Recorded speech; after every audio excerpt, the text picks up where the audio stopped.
welcome. And I'd like to call the July 8th, 2019 meeting of the Lenore County Board of Education to order and ask that Mr. Nick Harvey give us our invocation. Thank you, Mr. Chairman. Let us pray. May the words spoken in this room tonight be beneficial to the students, parents, staff, and administrators in our school system. And may we be led by the guiding principle to always base our decisions on the best interests of our young people. Amen. Amen. Thank you. Everyone, please join me in the Pledge of Allegiance. I pledge allegiance to the flag of the United States of America and to the republic for which it stands, one nation, under God, indivisible, with liberty and justice for all. Thank you. I'll recognize our superintendent, Mr. Williams, for the agenda. Thank you, Mr. Chairman. Tonight it's my honor and privilege to present to you for your consideration and hopefully your approval tonight's agenda. Move to approve the agenda. I have a motion by Mr. Smith and a second by Mr. Davis. No questions or further discussion. All in favor, please raise your right hand. All right, thank you. And board chair comments. I see school buses rolling in the mornings and afternoons, so I know we've got a lot going on. People think school's out, but it is not out because I do see them rolling. And also, very quickly, I look forward to joining our leadership team and staff later this month, along with our board members, for our retreat. I'm looking forward to that, so ready for get that going. And that's it for me tonight. Thank you, Mr. Chairman. As Mr. Chairman said, it is an active time for the school system. We have our dual series of summer camps is in full swing, and we have a very active summer. Our kids are engaged. My child was up and out early this morning, excited about the aviation camp, and we've got a number of different camps going in addition to our Read to Achieve camp for the summer. So we're excited about what our kids are doing. And the depth and breadth with which we're doing it. We are looking forward to two things. In addition to all that, the administrative retreat.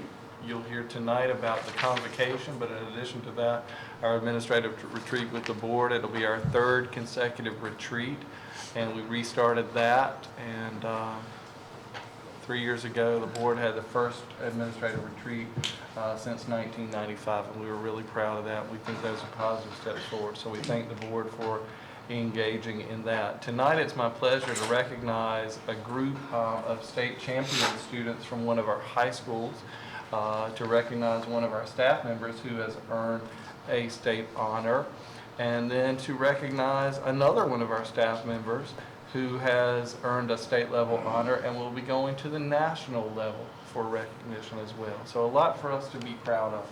I'll begin with the meets grading team from North Lenore High School, the FFA program there. For the 7th time in 11 years, a team of students from North Lenore High School FFA chapter won a state title in the Meets Career Development Competition at the state FFA convention held last month in Raleigh. By finishing first in the state, the team of Griselda Perez, Carrie Lynn Deaver, Kimberly Vasquez, and Lizette Vasquez earned the right to compete at the National FFA Convention in Indianapolis, Indiana in October. The team scored 1,314 out of a possible 1,500 points. Lizette Vasquez posted the second highest individual score, and Griselda and Kimberly tied for third in individual point totals. The competition requires teams to take a knowledge test, identify retail cuts of meat, grade meat cuts, and solve a math problem. North Lenore's team is led by FFA advisor and faculty member, Mr. Reggie Jenkins. At this time, I would like for our students to come forward and their advisor, and North Lenore's principal is here as well. Mr. Chairman, Mr. Vice Chairman, if you would help us recognize these students, please.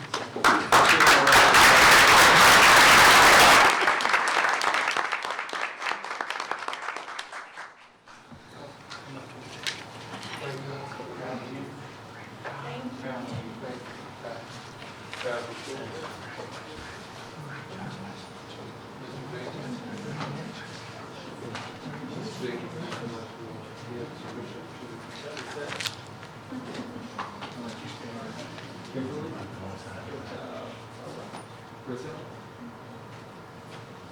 Guys, for this group, any pointers on how you have such a winning tradition?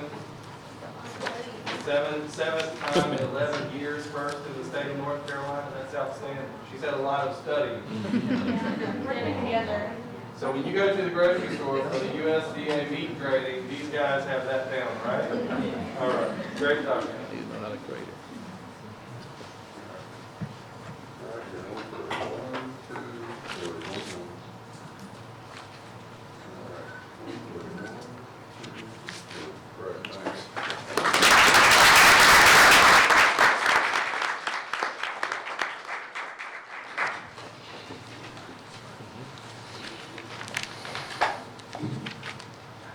Ms. Melissa Capel of Northeast Elementary School is one of 3 teachers in the state named an A. Craig Phillips Honored Educator Scholar for 2019-2020. The recognition comes with a scholarship to attend professional development training sponsored by the North Carolina Center for the Advancement of Teaching, NCAT, and a cash award of $250. Ms. Capel, who is entering her 4th year as an art teacher at Northeast, plans to use the scholarship money to investigate ways to integrate reading, instruction, and art. The scholarship honors the memory of Dr. A. Craig Phillips, who was state school superintendent for North Carolina from 1968 to 1988, instituted state-supported kindergarten for all North Carolina children. Ms. Melissa Capel is here from Northeast Elementary. If you would come forward, please. Let's give her a round of applause.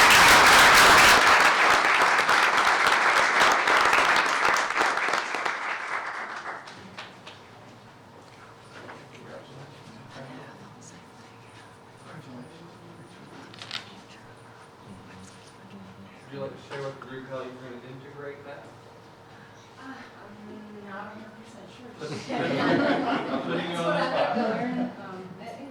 Okay, all right, well, that's one of the best professional opportunities the teachers can tell you available to teachers in this state. It's one.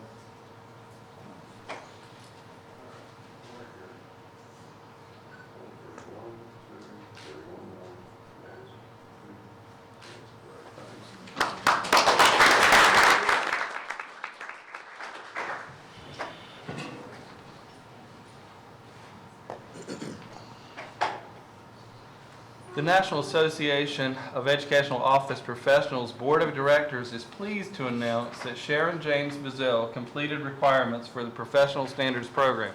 This certificate is based on the completion of prescribed requirements in education, experience, and professional activities.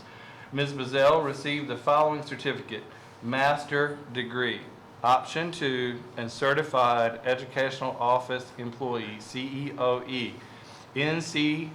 NAEOP provides the opportunity through the Professional Standards Program, or PSP, for members to enhance their professional competencies through academic programs, conferences, and institutes. Ms. Bazell will receive her certificate at the National Conference in Idaho this month. Now, Ms. Bazell, as you remember from a previous board meeting and from the state convention earlier in the spring, has been named state president for the North Carolina Association of Educational Office Professionals. So, Madam President, if you come forward, and she will be representing us in Idaho.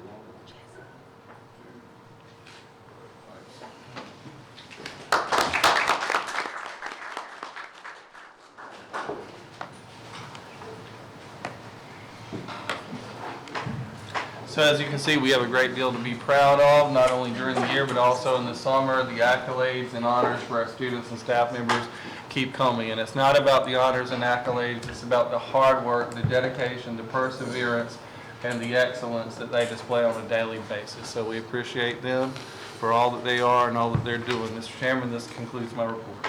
Thank you, Mr. Williams. Any public comments? Okay, without any public comments, we'll move to our presentation portion of our agenda. And first up is Mrs. Herring with the summary of LCPS beginning of the 2019-20 school year kickoff event at Professional Development Institute. Thank you, Mr. Chairman. Good evening, Board. This evening, I'd like to share with you the opening events that we have scheduled for the 2019-2020 school year. You may recall that we have held opening day convocations involving the entire district in past years. We have decided to revisit that tradition to open our 2019-2020 school year. This year, we are excited to announce that we will hold this event at Granger Stadium on Monday, August the 12th. Our schools will arrive and be seated between 8 and 8:30 in the stadium, and our program will begin around 9. We've invited each of you, of course, and many other community and industry members to join us. We will take this time to recognize each school and let them show off their school spirit. There will be motivating welcomes from our superintendent, Mr. Williams, and from our guest speaker, the 2018 North Carolina Teacher of the Year, Mr. Freebird McKinney. We will conclude our time together around 11:30 with a nostalgic lunch at the baseball stadium of hot dogs and chips. We hope to see you there, and we look forward to this uplifting and fun opening day event. And we're really excited because this is a return to something that we used to have many years ago, and we stopped doing that as a district. We started doing smaller school level presentations with each school staff. We're going to continue to do those because that's a more appropriate venue for sharing data, school level data, information about any salary changes, policy changes, anything like that. We're going to continue to do those. But in addition to that, we're going to do this large convocation coming together. It's going to be a short event, but one that we can all just come together and sort of celebrate the vision and our mission moving forward and leave united in a common purpose to redouble our efforts to help children during the upcoming year. So that's what that is, and it'll be a lot of fun. We are inviting all school board members. We're inviting all county commissioners. We're inviting other elected officials and dignitaries. We hope the media will be there, and other community leaders as well, in addition to all of our staff members from all of our schools and our departments. So we're really, really excited about that. And that's just a kickoff for a lot of different activities that Ms. Herring is going to talk about. Thank you. The next 3 days, August 13th, 14th, and 15th, are planned with exciting and relevant professional development for our administrators, teachers, and staff.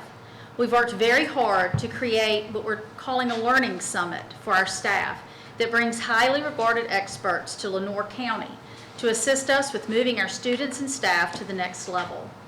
We are calling this event Leveling Up with LCPS, taking teaching and learning to the next level. We've made tremendous gains in the past 3 years, and we are very proud of our teachers and administrators who have worked tirelessly to move our district forward. But after 3 years, we cannot rest on our progress. We have much more ground to cover, and our teachers and staff deserve the best professional development we can offer from some of the best and most respected in our profession. Our agenda will begin Tuesday, August 13th, with a morning and afternoon keynote presentation separated with a lunch. Wednesday, August 14th, will be a morning and afternoon work session in a workshop type setting, each led by Dr. Parker and Dr. Perez, who I will share with you in a moment. The concluding day, Thursday, August 15th, will round out with Dr. Danielle Dickey. He will give the closing keynote. The summit will conclude with school-based sessions to create next steps for action based on what they have all learned. Dr. Don Parker and Dr. Kathy Perez will open our educational summit Tuesday, August 13th in the PAC on the campus of Kinston High School. Dr. Kathy Perez is an international consultant, teacher, administrator, and author who has worked with students from preschoolers to university graduates. Dr. Perez is a professor emerita at St. Mary's College of California. She has extensive teaching experience as a general and special educator, literacy and ESL coach, administrator, and curriculum staff development coordinator. Her innovative and interactive workshops are loaded with teacher-tested materials and activities that teachers can use immediately and share with others. She provides a lively and informative day of hands-on and minds-on learning. Dr. Perez has worked extensively with teachers, administrators, and parents all over the world, including the United States, Canada, Europe, Qatar, Brazil, Colombia, the Caribbean, Africa, New Zealand, Australia, Thailand, Hong Kong, and most recently this summer in Singapore. Dr. Perez is the recipient of an International Rotary Fellowship and has been selected for the Reading Hall of Fame because of her commitment and passion for literacy and learning around the world. Dr. Parker is the principal of Posen Intermediate School in Illinois. Previously, he was the principal of Lincoln Avenue School, where he improved school culture, implemented a resilience program, managed the implementation of restorative justice, and increased attendance and student achievement. Dr. Don Parker's experience include working in inner-city Chicago public schools and predominantly low-income minority suburban schools. His diverse background in education has provided him with the knowledge of how to best apply evidence-based methods and student interventions to improve student behavior and increase student achievement. Dr. Danielle Dickey will round out our summit with his keynote on Thursday morning, August 15th. Dr. Dickey is a nationally recognized author on curriculum, instruction, organizational development, and administration of schools. Unparalleled levels of student achievement and school improvement distinguished Dr. Dickey's 17-year career as an educational leader. A native of Texas City, Texas, Dickey's a graduate of the University of Texas at Austin, Loyola University in Maryland, and George Washington University, where he earned a doctorate in educational leadership and policy and wrote a groundbreaking dissertation on resilience in African American males. Unparalleled levels of student achievement and school improvement have characterized his career as a site-based instructional leader, including having led the lowest performing middle school in Howard County, Maryland, to the most significant middle school in Howard County, Maryland, to the most significant gains in the Maryland School Assessment, outgaining more than 3,000 schools. Dr. Dickey has authored and published 33 books, including 22 teacher resource books. And as a friendly reminder, our administrators retreat, as Mr. Williams mentioned, is July 22nd through the 24th, followed by our board retreat, which we're very excited about, July 24th through the 25th. And we do look forward to our time together in a couple of weeks. Do you have any questions I can answer?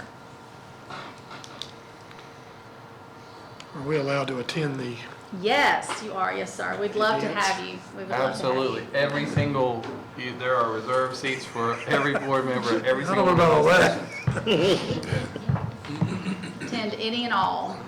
Yes, Okay, sir. great, thank you. Yes, sir. Thank you, Mr. King, for suggesting that. Board members, yeah, that's a great suggestion. I'm kidding. Okay, our next item is our iStation Reading Assessment Tool implementation changes for 2019-20. Mrs. Herring. Thank you again. According to North Carolina law, a reading diagnostic must be administered to K-3 students 3 times per year to assess their reading development and to monitor their growth. M-Class Dibbles has been the selected vendor tool for this diagnostic for multiple years in North Carolina. But beginning this school year, a new vendor tool, iStation, was selected by the State Department as the reading diagnostic tool. The iStation reading diagnostic is given on a computer and is student-driven. It provides regular progress monitoring and reports on student ability, including growth reports, in the 5 critical domains of reading: phonemic awareness, phonics, fluency, vocabulary, and comprehension. Students' oral reading fluency is measured with voice recognition technology, where it will record students' reading passages into the program.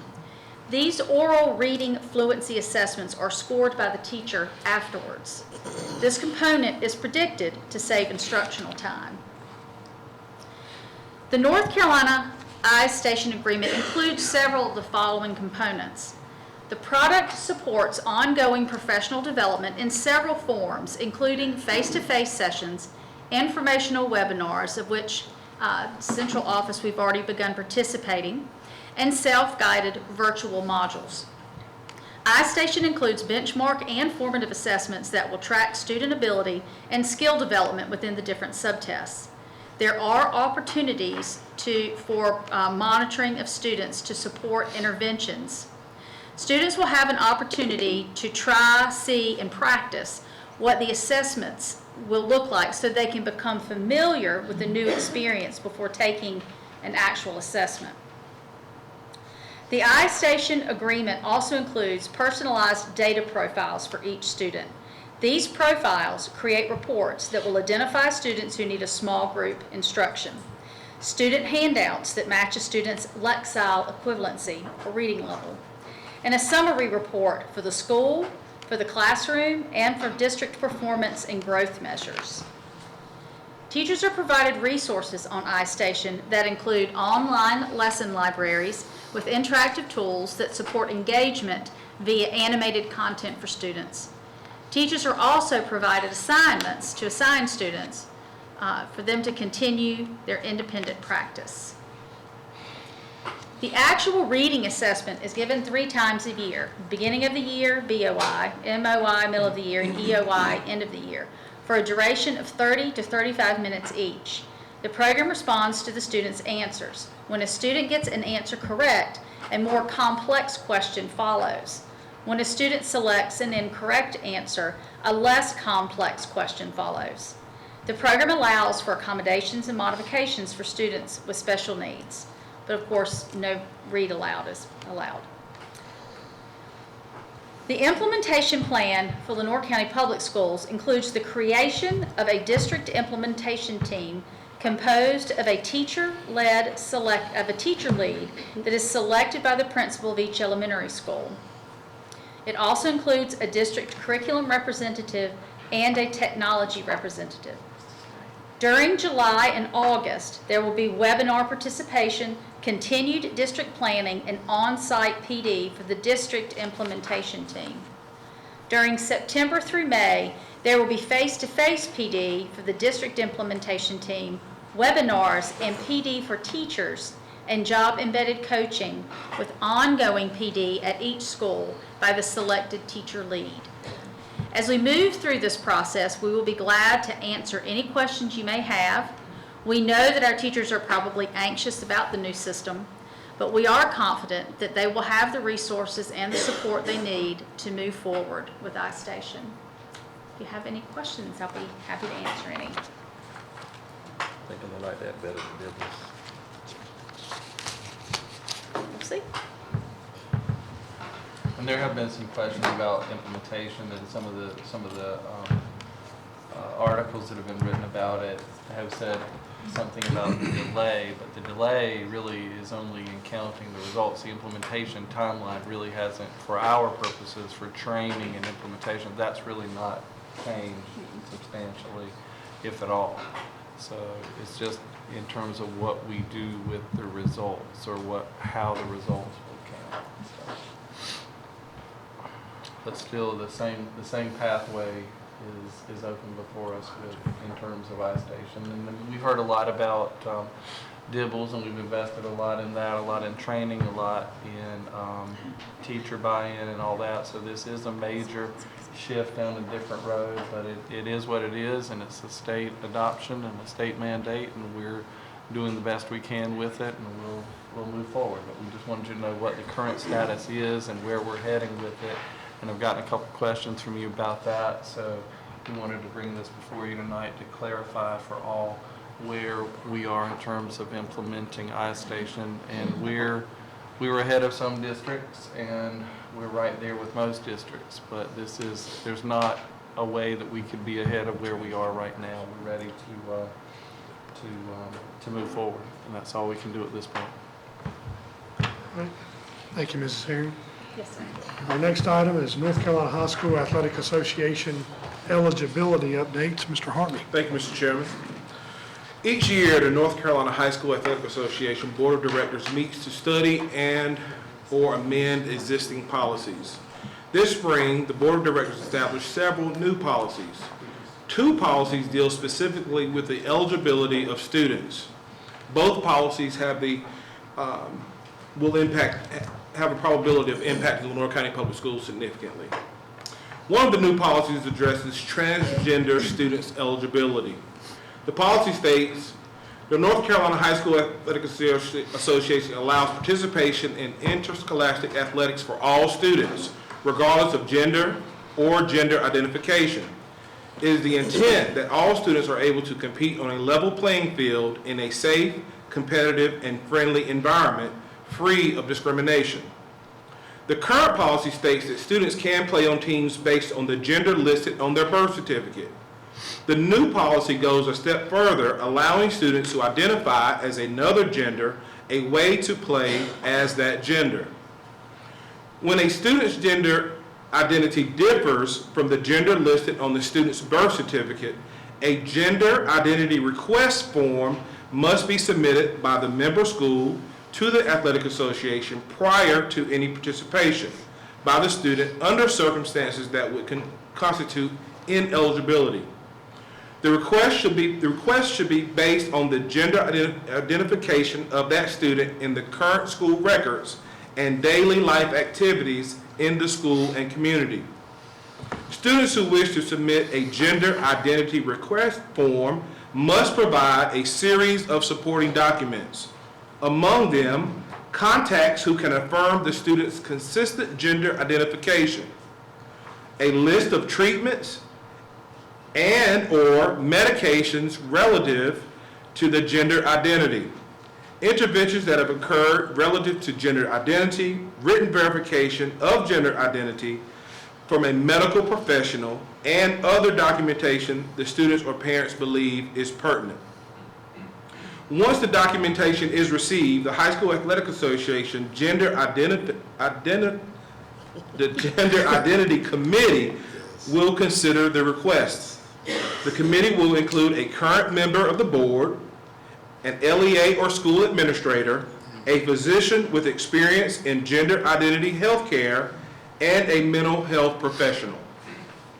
The committee will approve the request if it finds that the student genuinely identifies as the gender indicated in the request.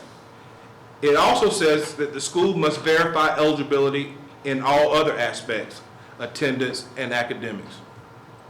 If such a request is approved, the student school may share the gender identity with other schools on an as-needed basis to ensure appropriate accommodations.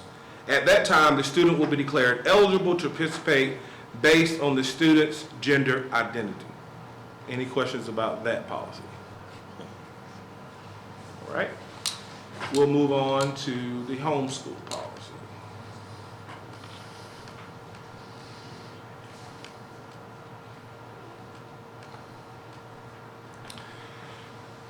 The association also made a decision regarding the eligibility of homeschool students, including establishing rules and guidelines for participation.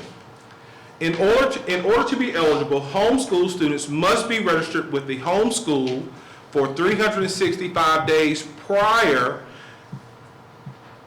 to being eligible to participate in athletics. This rule would prohibit students from leaving one high school, enrolling as a homeschool student, and immediately playing sports at another high school.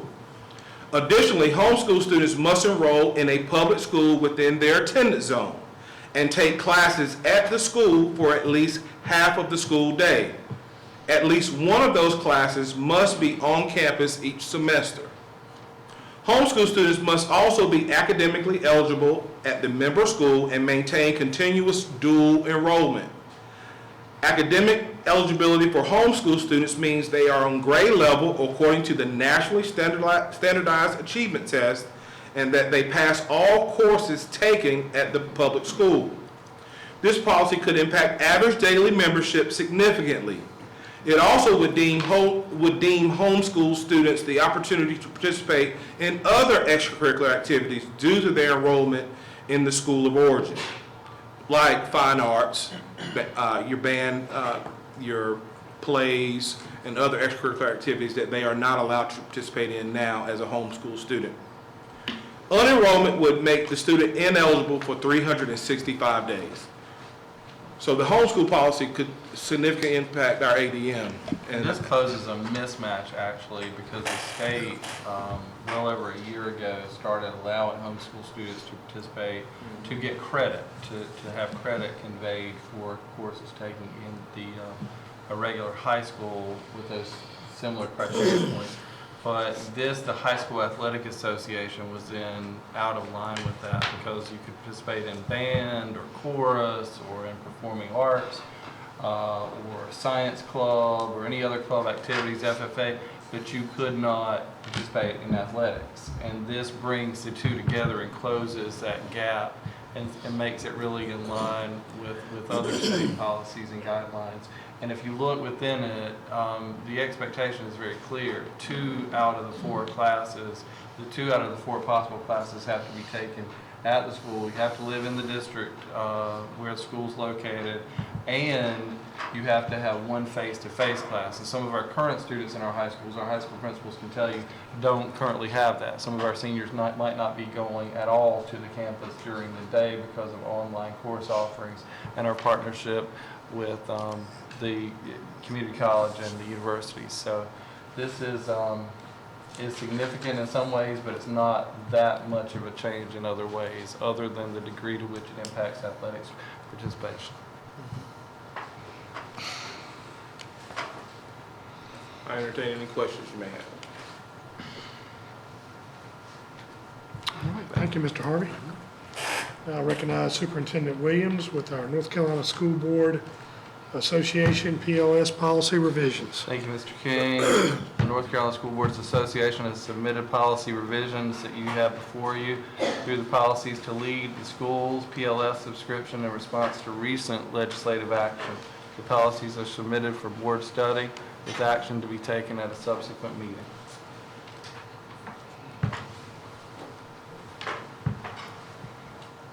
Any questions for Mr. Williams? All right, we will vote on those at our next meeting. Next item is our child nutrition vendor information for 2019, 2020. Ms. Smith is coming forward to share with you as an information item tonight. We are rolling over our bids for our vendor and food suppliers. So no action will be required, but she will share with you we're rolling over our bids for the third and fourth year. So we have our large food company, Cisco, but this will be our 5th and final year, so we will have to bid out for next school year, the 2021. And then R&H Produce, the figures beside that is about how much we did last year, this past school year. So you're looking at $171,000 worth of produce, which is a lot. So Mail Milk, Hershey Ice Cream, they're all rolling over. We're deciding to roll them over. Correctional Enterprise, we're also rolling over. Lions Industry, which is here in Kinston, we're rolling that over. And then the Slushy Juice Company, we are rolling over, and that's our 5th and final year. So we would bid that out again. So, any questions? Okay, thank you. Thank you, Mrs. Smith. And our last presentation item will be our financial report with Mr. Adams. Thank you. Good evening, board members. Evening. The June 2019 financial report summarizes budget and year-to-date activity for all Lenore County Board of Education funds as of June 30th, 2019. Additionally, the report presents the unadjusted local current expense fund balance as of June 30th. It's listed as unadjusted due to some accrual entries that will be required after June 30th. Most significantly among those are June utility costs that had not been received as of June 30th, as well as any audit adjustments during our year-end annual audit. I'd be happy to answer any questions as you review the report.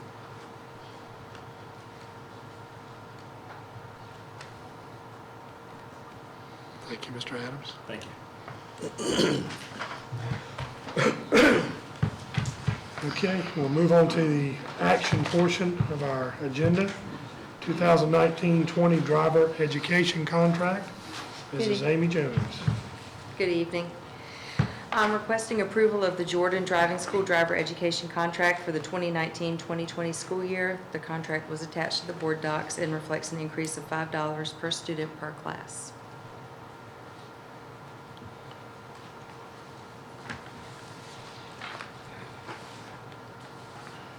Ms. Jones, do you want to describe the service we've received from Sorry. Jordan?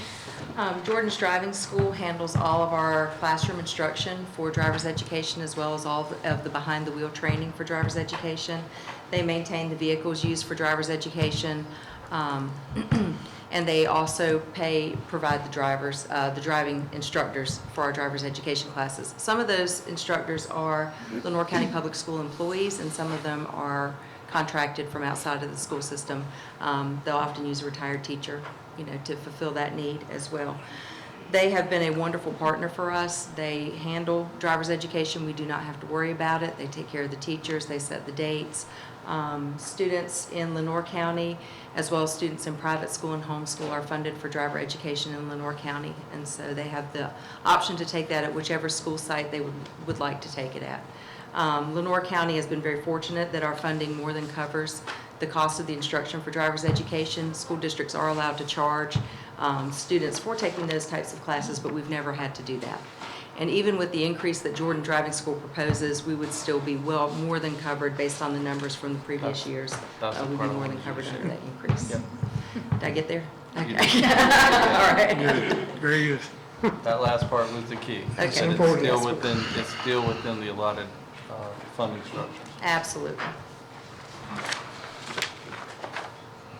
Okay, if there's no questions for Mrs. Jones, I'll entertain a motion So to moved. accept the contract. So moved. We have a motion Second. by Mr. Anderson and a second by Mr. Hill. If there's no questions or discussion, all in favor, please raise your right hand. All right, thank you, gentlemen. Thank you, Mrs. Jones. All right, thank you. All right, great. Our second item, Alternative Accountability Model 2019-20, Mr. Corey. Good afternoon. Evening. The State Board of Education grants alternative schools the permission to choose an option from the Alternative Schools Accountability Model. This model allows alternative schools to have a substitute for school performance grades. Lenoir County Learning Academy has previously participated in Option B, which is the Alternatives Progress Model. This model provides an overall rating of progressing, maintaining, or declining for alternative schools that is based on 20% school persistence, 20% school achievement, and 60% growth. LCLA has successfully chosen our alternative progress model since the State Board of Education approved Alternative Schools Accountability Model in 2014.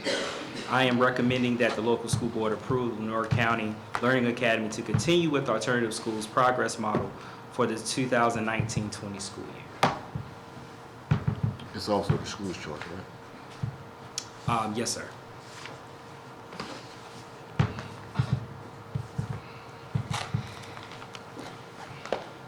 Entertain a motion to approve. So moved. Motion by Mr. Anderson. Second by Mr. Hill. No further discussion. All in favor, please raise your right hand. Thank you, gentlemen. Thank you, Mr. Corey. And our last item under action is Mr. Harvey with our few surplus items. Thank you, Mr. Chairman. The attached technology items are submitted for your approval to be deemed a surplus. Any perceived derived from the sale shall be returned to the respective department.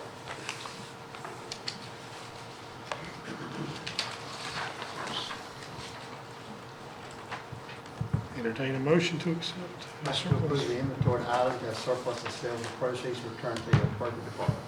We have a motion by Mr. Hill, Second. second by Mr. Bogan. No further discussion or questions. Call for a vote. All in favor, please raise your right hand. All right. Thank you, gentlemen. And thank you, Mr. Harvey. And we will entertain a motion to move into closed session. I move that Lenoir County Board of Education go to closed session under Lenoir County General Statute 143-318.11 to prevent disclosure of confidential personnel files, to consult the board's attorney in order to preserve the attorney-client privilege, and to consider matters relating to initial employment of an individual employee. I have a motion by Mr. Hill, Second. second by Mr. Davis. All in favor, please raise your right hand. Thank you, gentlemen. We are now in closed session. In open session, and I will entertain a motion to accept the personnel report. Move to approve the personnel report as presented. We have a motion by Mr. Smith. We have a second by Mr. Davis. If there are no discussion or any questions, all in favor, please raise your right hand. Thank you, gentlemen, and now I will recognize Superintendent Williams. Thank you, Mr. King. It's my pleasure to announce, recognize some of our staff members and announce some of our changes that the board has approved tonight. First, I would ask Ms. Michelle Hill to stand, please. Mrs. Hill has done a great job at Southwood Elementary School. Mrs. Hill contacted me and requested, she expressed interest in an available curriculum development job, and she has interviewed with us for that job, and she's been selected for a curriculum development job serving some of our elementary schools, which will be based at Southeast Elementary School, so in the area of math. So we're excited for Ms. Hill. So Ms. Hill, congratulations.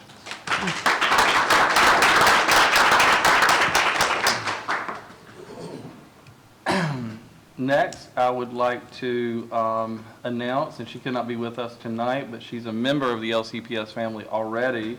Ms. Vivian Roach will be joining us in federal programs, and she'll come to us in an interim capacity and help us out there, as Mr. Abbott Hunsucker has, until we secure a permanent replacement in federal programs. We're confident that she'll do an outstanding job. So please thank Ms. Roach when you see her. And finally, I would like for Ms. Crystal Carlisle to stand, please. Ms. Carlisle currently is, or has been prior to tonight, she has been the assistant principal at Kinston High School, but tonight the board has voted to accept my recommendation to make Mrs. Carlisle the new principal, our latest principal for LCPS, the new principal of Southwood Elementary School. We're confident that she'll transition well with Mrs. Hill and that she'll do a great job at Southwood and continue the tradition of excellence there. Let's congratulate Ms. Carlisle. Now, Ms. Carlisle, it's tradition for our new principals. Do you have anything to say? I'm very thankful for the opportunity. I'm looking forward to serving the students and families and the staff for Southwood. So thank you very much. Thank you. Thank you. All right. Thank you, Mr. Chairman. Thank you. Entertain a motion to adjourn. Motion by Mr. Anderson. Do we have a second by Mr. Woods? All in favor, please raise your right hand. Thank you, gentlemen.